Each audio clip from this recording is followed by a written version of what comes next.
So then, here's the drama. My metaphysics, let me be perfectly frank with you, are that there is the central self. You can call it God, you can call it anything you like. And it's all of us. It's playing all the parts of all beings whatsoever, everywhere and anywhere.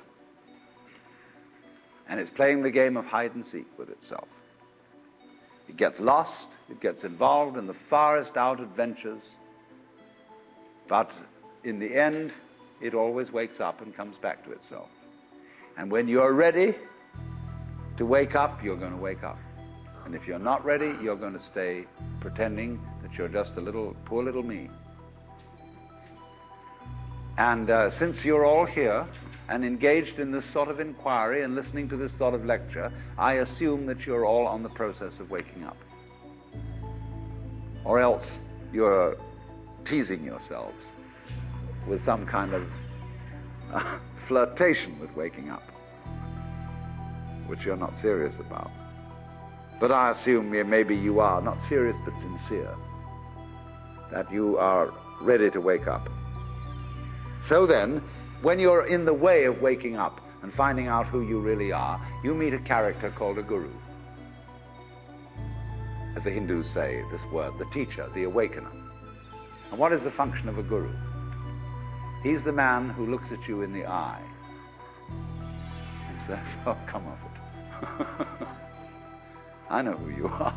You know, you come to the guru and say, sir, I have a problem. I'm unhappy and I want to get one up on the universe, or I want to become enlightened. I want spiritual wisdom. Ah, and the guru looks at you and says, who are you?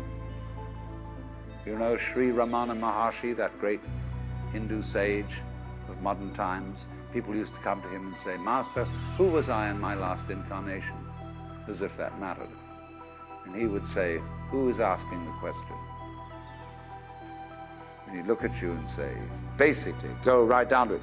You're looking at me, you're looking out, and you're unaware of what's behind your eyes. Go back in and find out who you are, where the question comes from, why you ask.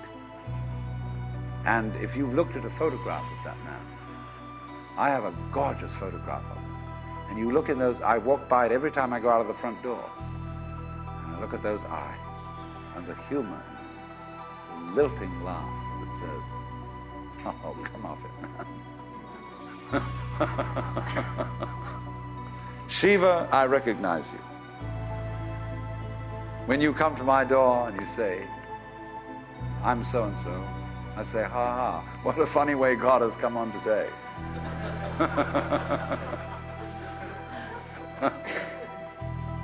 There are all sorts of tricks, of course, that gurus play. They say, well, we're going to put you through the mill.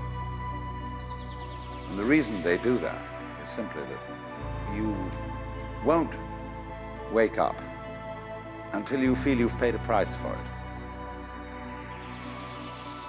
In other words, the sense of guilt that one has, or the sense of anxiety, is simply the way one experiences keeping the game of disguise going on. Do you see that?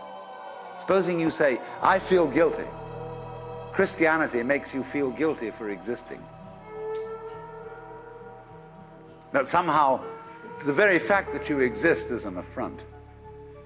You are a fallen human being. I remember as a child when we went to the services of the church on Good Friday, they gave us each a colored postcard with Jesus crucified on it. And it said underneath, this have I done for thee, what doest thou for me? You know, you felt awful. You nailed that man to the cross. Because you eat steak, you have crucified Christ. Because you killed the bull. After all, you depend on it. Mithra, it's the same mystery. And what are you going to do about that? This have I done for thee, what doest thou for me? You feel awful that you just exist at all.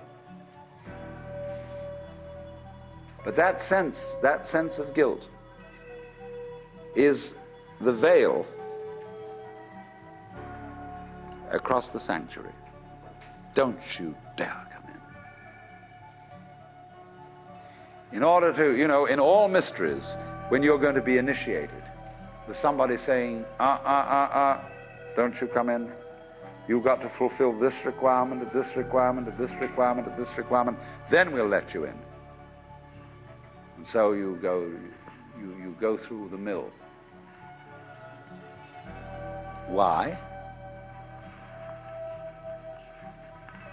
Because you're saying to yourself, I won't wake up until I feel I deserve it. I won't wake up until I've made it difficult for me to wake up. So I invent for myself an elaborate system of delaying my waking up. I put myself through this test and that test, and when I feel it's been sufficiently arduous, then I may at last admit to myself who I really am and draw aside the veil and realize that after all, when all is said and done, I am that I am, which is the name of God.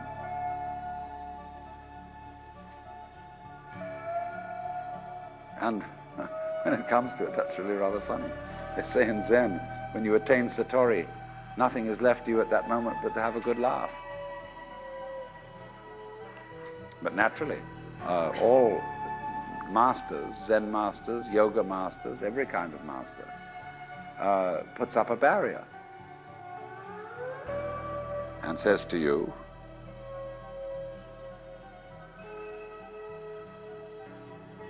he simply plays your own game. We say anybody who goes to a psychiatrist ought to have his head examined. Because when you go to a psychiatrist, you define yourself as somebody who ought to have his head examined. Same way, the Zen masters say anybody who studies Zen or comes to a Zen master ought to be given 30 blows with a stick. Because he was stupid enough to pose the question that he had a problem. But you're the problem. You put yourself in this situation. So it's a question fundamentally. Do you define yourself as a victim of the world or as the world?